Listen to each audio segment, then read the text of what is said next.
Good morning and welcome. I invite you to stand if you are able.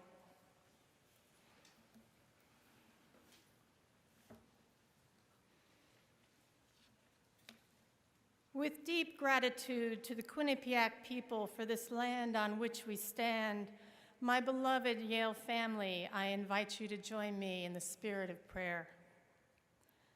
Almighty and brilliant Creator, fount of all life, here we stand in the splendor of this morning, many and diverse expressions of one living mystery which is beyond all telling. We are gathered from all parts of your world to serve a sacred purpose. We are the children of yesterday's yearnings and the embodiment of tomorrow's promise.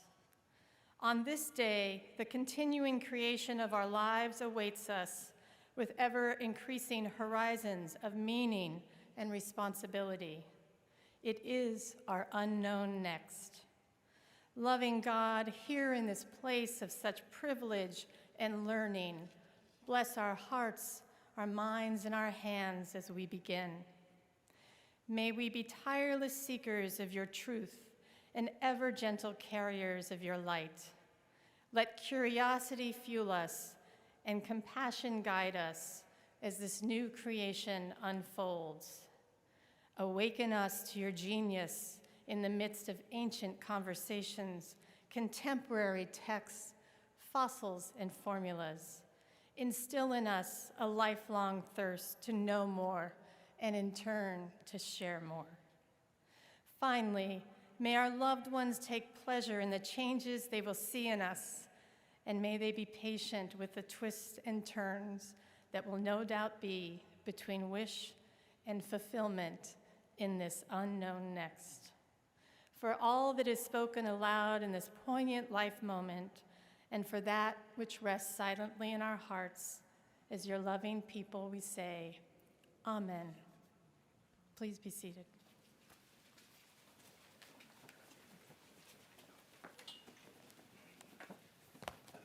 Thank you, Chaplain Kugler. President Salovey, colleagues, students, families, and friends, good morning. Students from the class of 2026, transfer students and Eli Whitney students and visiting international students, welcome to Yale.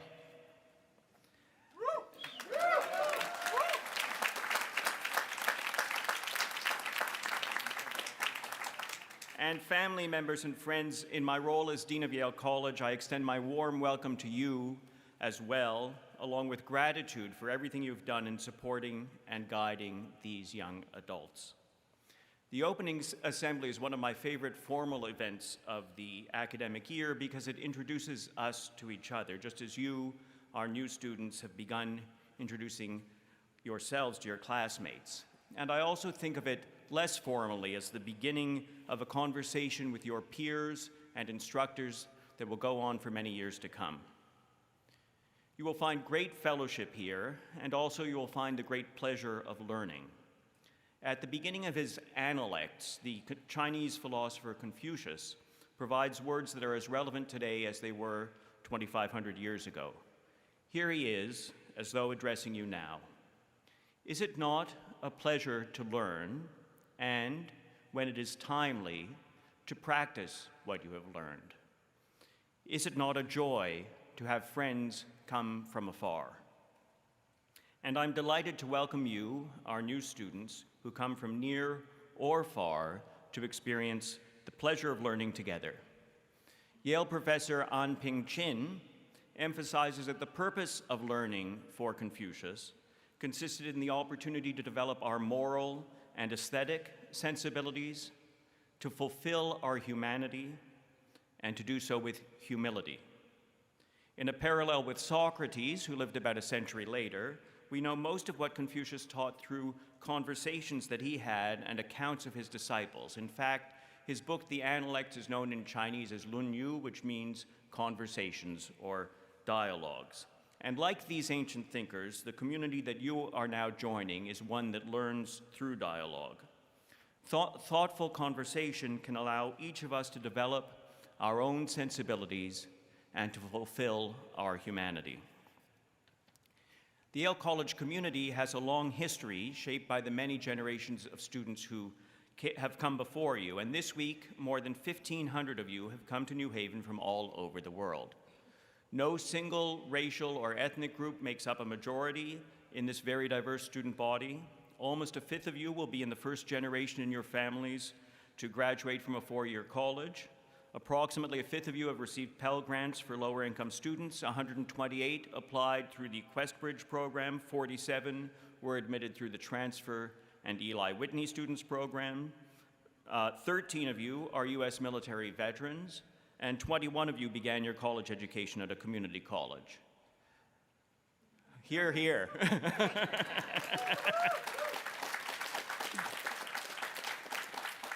And together you represent 51 states and territories of the United States and more than 50 countries. Amidst this great diversity, you also share much in common. You are promising students with wide horizons and an excitement about learning. Now, when you hear me talk about horizons, I should say that when I wrote the speech, I was expecting good weather. So I'm hoping that the horizon will hold for at least a little bit longer. Together, you've come to Yale to pursue a broad liberal education, and you will find one here in both formal and informal settings. Here we stand in front of Sterling Memorial Library, the heart of campus, which holds over 2 million books in all fields of knowledge. And I will say to you all undergraduates that while underneath you is the cross-campus library, which is a great place to study, do go up into the stacks of Sterling, even if you're not going to take out any books, just to get a sense of the range of knowledge that is out there and that you might someday explore, recognizing that in your whole lifetime you won't make it through all 2 million books. But you'll learn in the classrooms and the discussion sections that start next week. You'll learn in the libraries and the galleries and the laboratories where you will broaden and test what you've learned, and in the desk or the carrel that you may reserve for solitary study.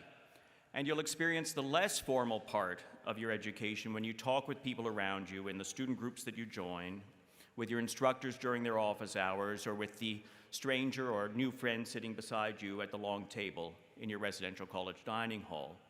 Yale's traditions and communities form their own civil society that exists in parallel with the formal curriculum taught by the professors. Of course, you're here to pursue the formal study, but I also encourage you to explore various ways to learn outside the classroom or the library. This is a campus designed often intentionally and sometimes just by happy accident for conversation. Together, the books and the classrooms and the more informal lessons that you'll learn from each other, all of these form part of a single, broader conversation, the conversation of a scholarly community that defines the pursuit of knowledge in a great university.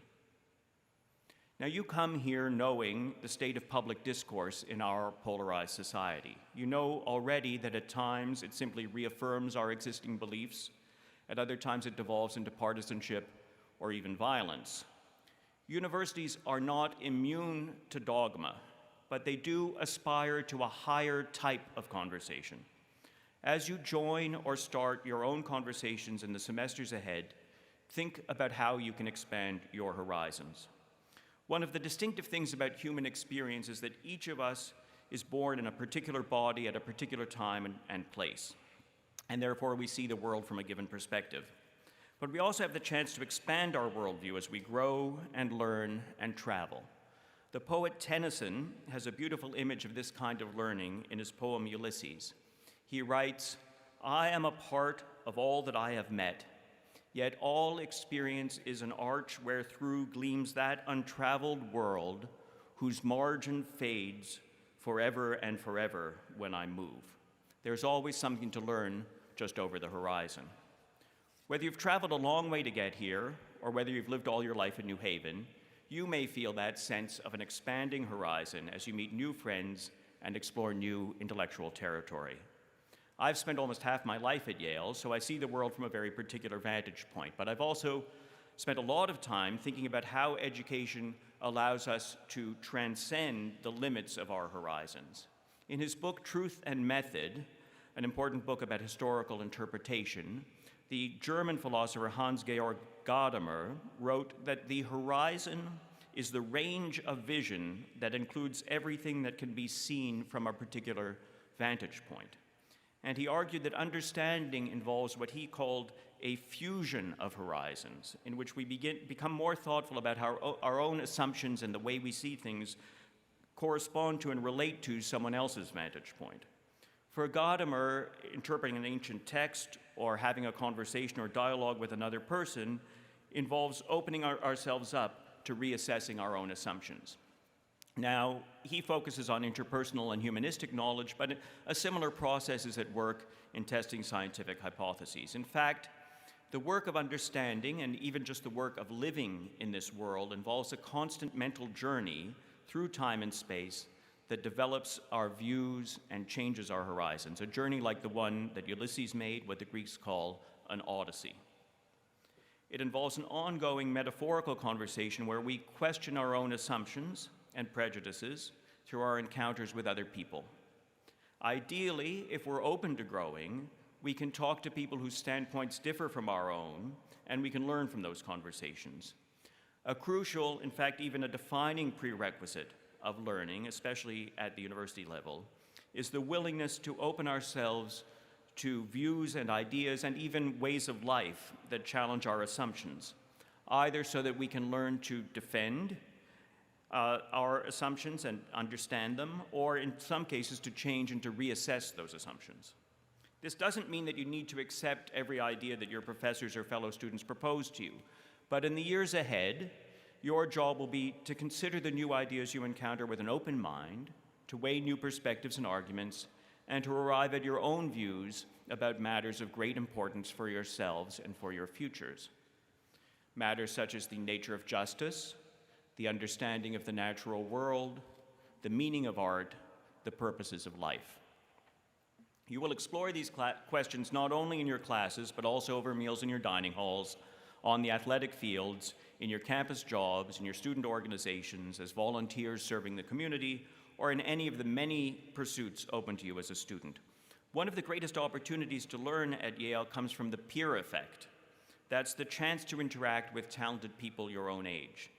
The Nigerian novelist Chimamanda Adichie, who also happens to have received her master's degree at Yale, offers a similar vision to Gadamer's when she discusses learning about other people's experiences, especially in the context of living in a college community.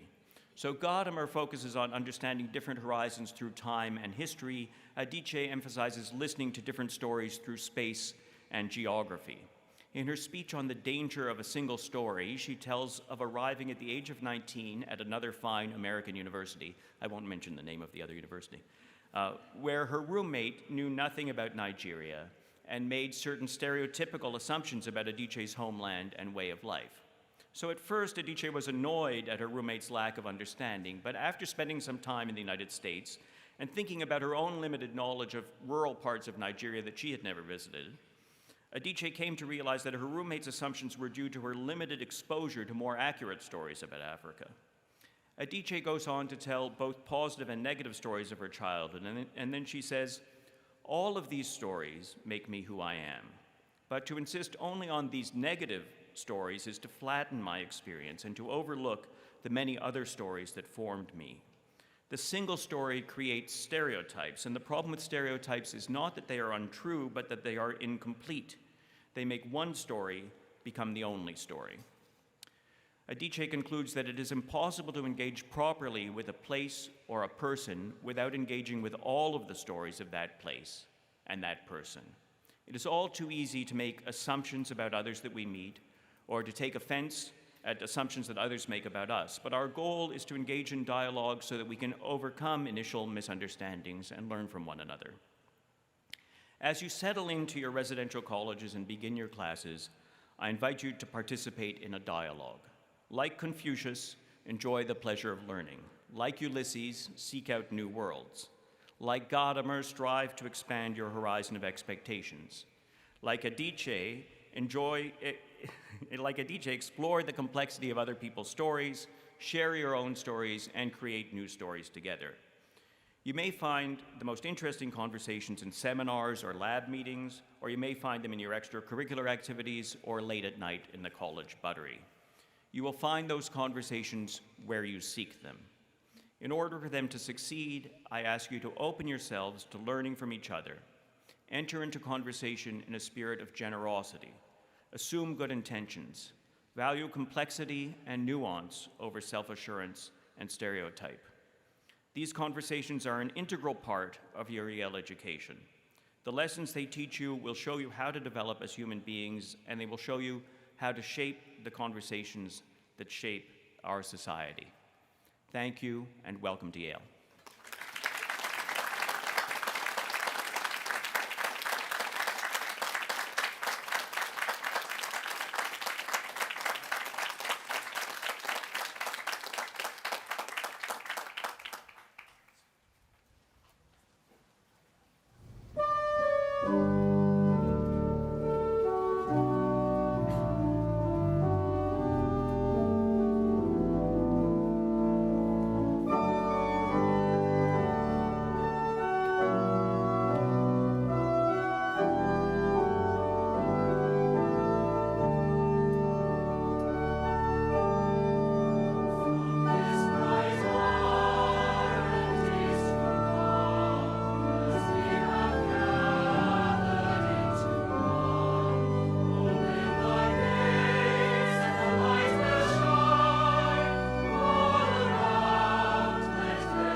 Good morning, everyone. Thank you, Dean Lewis, for those inspiring remarks. It is truly a thrill to welcome all of you, our entering students and your family members, to our campus for our Yale College opening assembly. Today is the official start of your undergraduate education at Yale. And on behalf of all my colleagues here on the stage with me, we're delighted this day has arrived. As you know, Yale's motto is light and truth. Lux et veritas, in Latin, urim vetumim in Hebrew. And you will see it etched ubiquitously on crests around campus. Today, I want to speak with you about the part of our motto we share with many other universities around the world through their mission, ethos, culture, and that is veritas, or truth. For several years now, even as the world struggled to contain a public health crisis, we have witnessed the virulent spread of deceptive information. even outright lies. We've seen an assault on expertise, an assault on scientific and other scholarly findings, indeed, an assault on truth. Hardly a day passes without a report on someone who has discovered in the comfort of his or her own home that the scientific experts are wrong about COVID. Hardly a day goes by when someone on the internet does not spin some new fact-free conspiracy theory. Historical events we know to be true are denied by individuals with nefarious motives. Here are 5 brief examples. Earlier this year, some in our country, including those in positions of leadership, depicted a violent mob's attempt to disrupt the most basic functioning of our democracy by denying an election outcome as legitimate political discourse. As destructive wildfires, severe drought in some places, historic flooding in others portend a catastrophic climate emergency, we see those faithful to unfounded skepticism disregard overwhelming scientific consensus. In some counties in the United States, half of the residents still do not believe global climate change is real. In recent months, Vladimir Putin has propagated misinformation about rooting out Nazis as the motivation for his unprovoked invasion of Ukraine. Social media platforms have been mobilized to incite or stoke ethnic violence by propagating falsehoods in countries like Myanmar and Ethiopia. And finally, a recent defamation trial focused on a notorious conspiracy theorist who claims that the murder of 20 school children and 6 adults in Sandy Hook, Connecticut, about a half-hour's drive from here, was staged by the U.S. government. Of course, spreading misinformation is not new. History teems with the haunting consequences of lies. Philosopher Hannah Arendt, on whom Yale bestowed an honorary degree in 1971, writes of some of humanity's darkest chapters and the malignant regimes that authored them. The ideal subject of totalitarian rule, she says, is not the convinced Nazi or the convinced communist. It is, rather, people for whom the distinction between fact and fiction, that is, the reality of experience, and the distinction between true and false, that is, the standards of thought, no longer exist. Yes, malevolence can feast on the environment devoid of veritas, and at stake, therefore, in the abiding search for truth is humanity itself. For our part, colleges and universities must combat the spread of misinformation, propaganda, and conjured conspiracy theories. First, by supporting faculty. They generate scientific data and scholarly insight. Faculty must be free to disseminate knowledge and teach you to think critically about ideas and their sources. But to do so effectively, our institutions of higher education, faculty and students, must be open to engaging with diverse ideas, whether conventional or unconventional, of the left or of the right. It is Yale's obligation to address the credibility crisis, for we have long stood for the pursuit of truth and devoted ourselves to it. Colleges and universities like Yale are home to artists and scholars and scientists and practitioners who spend their entire lives searching for truth. Yet, the growing polarization in society around ideas, spoken of by your dean, whether embraced or eschewed by a particular faction, impedes the search for truth and threatens to erode public confidence in expertise, minimizing the impact of universities, precisely when unvarnished truth is so desperately needed. Faculty and students, indeed the university itself, will be viewed as reliable sources of information if we do not appear closed off to unpopular or otherwise non-mainstream ideas from thoughtful individuals responsibly articulated. Most Americans still have a positive view of universities and consider a college education important for future success. But confidence that higher education has a salubrious impact on society is eroded by a belief that we will not engage with ideas that challenge us. So let me discuss a familiar example, that there has been a steady decline in the percentage of college students who believe the freedom to express unpopular points of view is secure. Actually, it is a myth that students do not want their campuses to be home to a broad range of perspectives. They do. Recent opinion polling by the Knight Foundation confirms that most students believe it is more important to be exposed to all types of speech than to protect people by prohibiting offensive or biased speech. What some refer to as cancel culture is not the dominant ideology of students.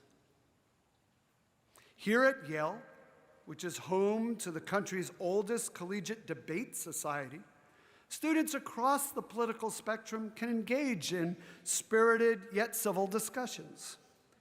Yale College students have selected Hillary Clinton as a Class Day speaker and honored both George H.W. Bush and George W. Bush as Yale Undergraduate Lifetime Achievement Award recipients.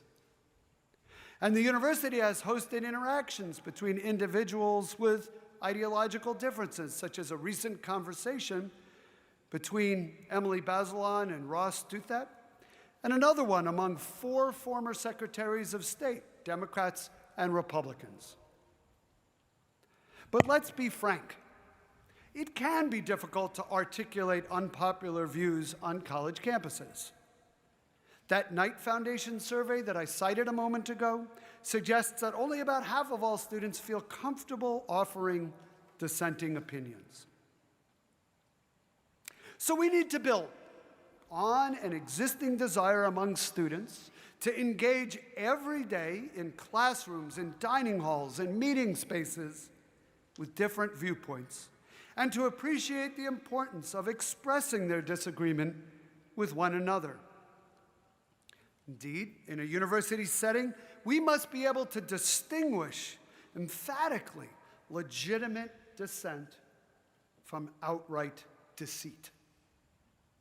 We must make room for beliefs we find objectionable as faithfully as we reject falsehoods we know to be lies. And we must therefore nurture a bias toward openness, even and especially when this ethos exposes us to points of view that test our most strongly held assumptions. Such a climate affords the search for truth and the credibility necessary to trust it. Of course, as we search for truth, we must be mindful of the power and influence of institutions like Yale. We must recognize with humility that what looks like a truth might not be one. I think, for instance, of our own history, our resistance to coeducation for so long, or our leadership at one time in eugenics. With power comes great responsibility.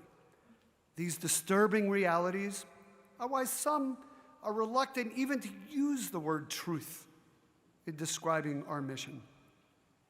Nonetheless, at Yale, I have often observed our faculty actively encouraging students to interrogate data and other ideas presented to them.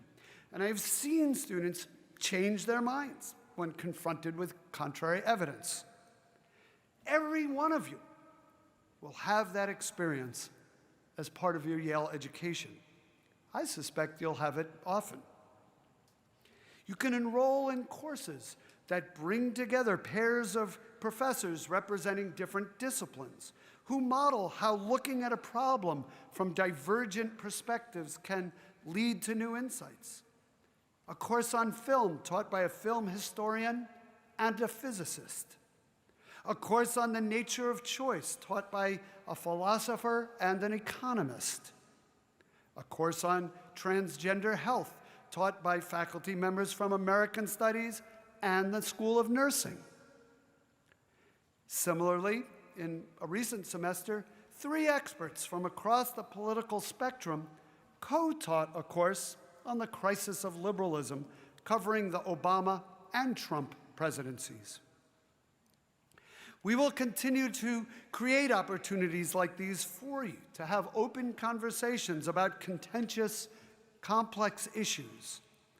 Opportunities rooted in the reality that no ideological bloc can claim ownership of truth, that facts pledge no fealty to any of our preferred conclusions, and therefore that evidence must guide the beliefs we hold rather than conform to them. In considering this imperative, I'm reminded of the book The Death of Truth by Michiko Kakutani, a winner of the Pulitzer Prize, an alumna of Yale College, class of 1976, and a champion of the sense of truth we seek to promote. Kakutani's stirring appeal for reason and objectivity concludes with an especially, if not unnervingly relevant, warning for our era issued by James Madison. A popular government without popular information or the means of acquiring it is but a prologue to a farce or a tragedy, or perhaps both.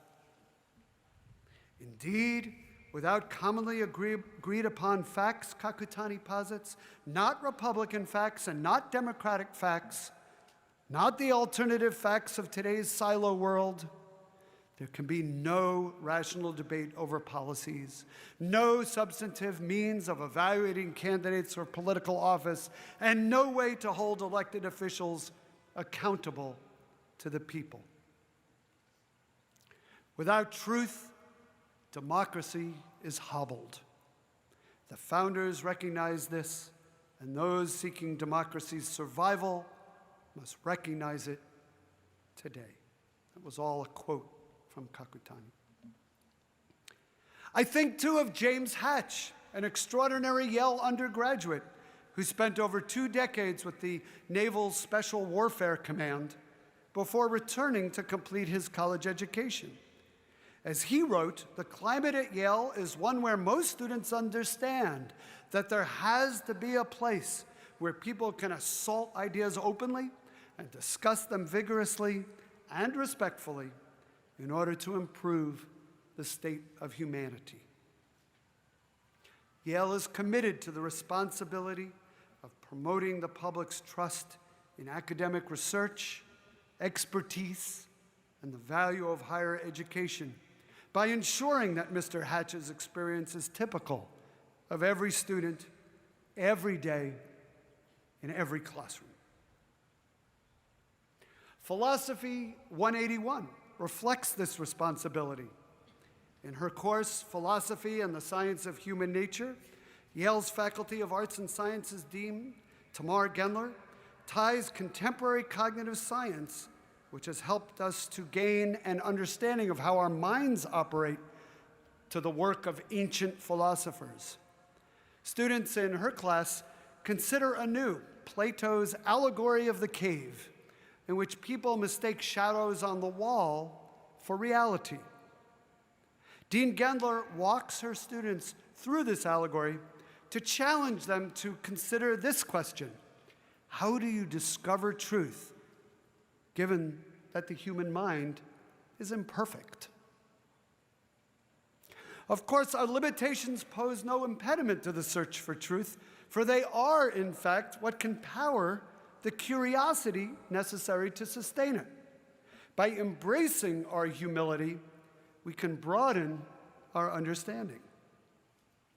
So at Yale, we will not merely reaffirm what you already think as you arrive. We will instead provoke you to uncover all you do not know before you leave. We will fine-tune your ability to sift facts from falsehood, for the core of a liberal education is comprised of reason, logic, and critical thinking. Soon you will be the beneficiary of such an education, yet it behooves you also to be an active participant in it, as students, and then, in due course, as alumni.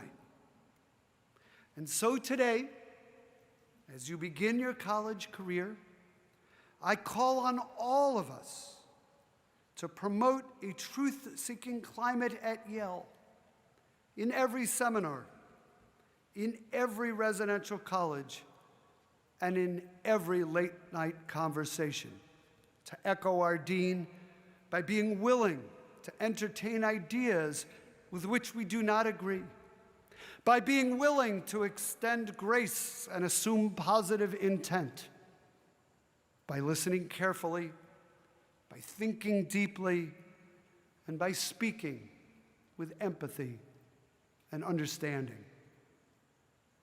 Let us together elevate the virtues of tolerance and engagement and reject the culture of public shaming, doxing, and ostracism.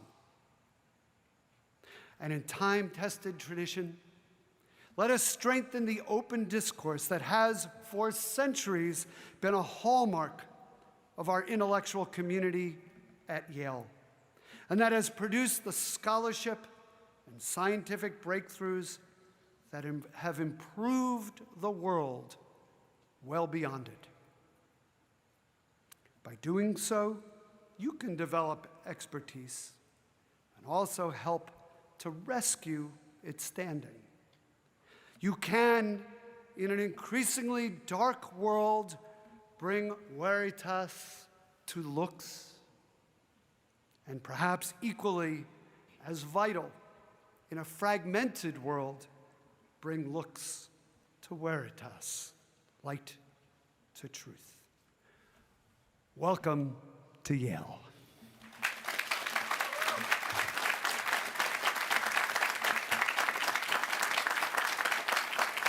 Thank you.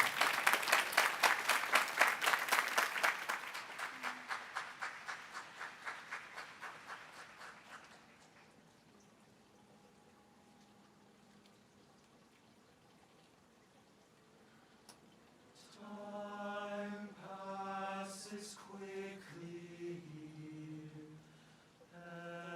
everything new. Childhood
As we ready ourselves to step out onto new ground in this daunting yet inspiring liminal space of the unknown next, we begin a poignant turn of goodbyes and hellos that invite laughter, tears, challenge, choice, discovery, and pride. Let us go forth with deep trust in certain knowledge that in this place, each and every one of us is welcome, that in this place, we will both stumble and soar, that in this place, love surrounds us, beauty can surprise us, in this place, light and truth awaits us. On this day and every day forward, may all that is holy shine upon us and tenderly bless our every breath. May we go in shalom, in salam, in shanti. May we go in peace. Let us begin.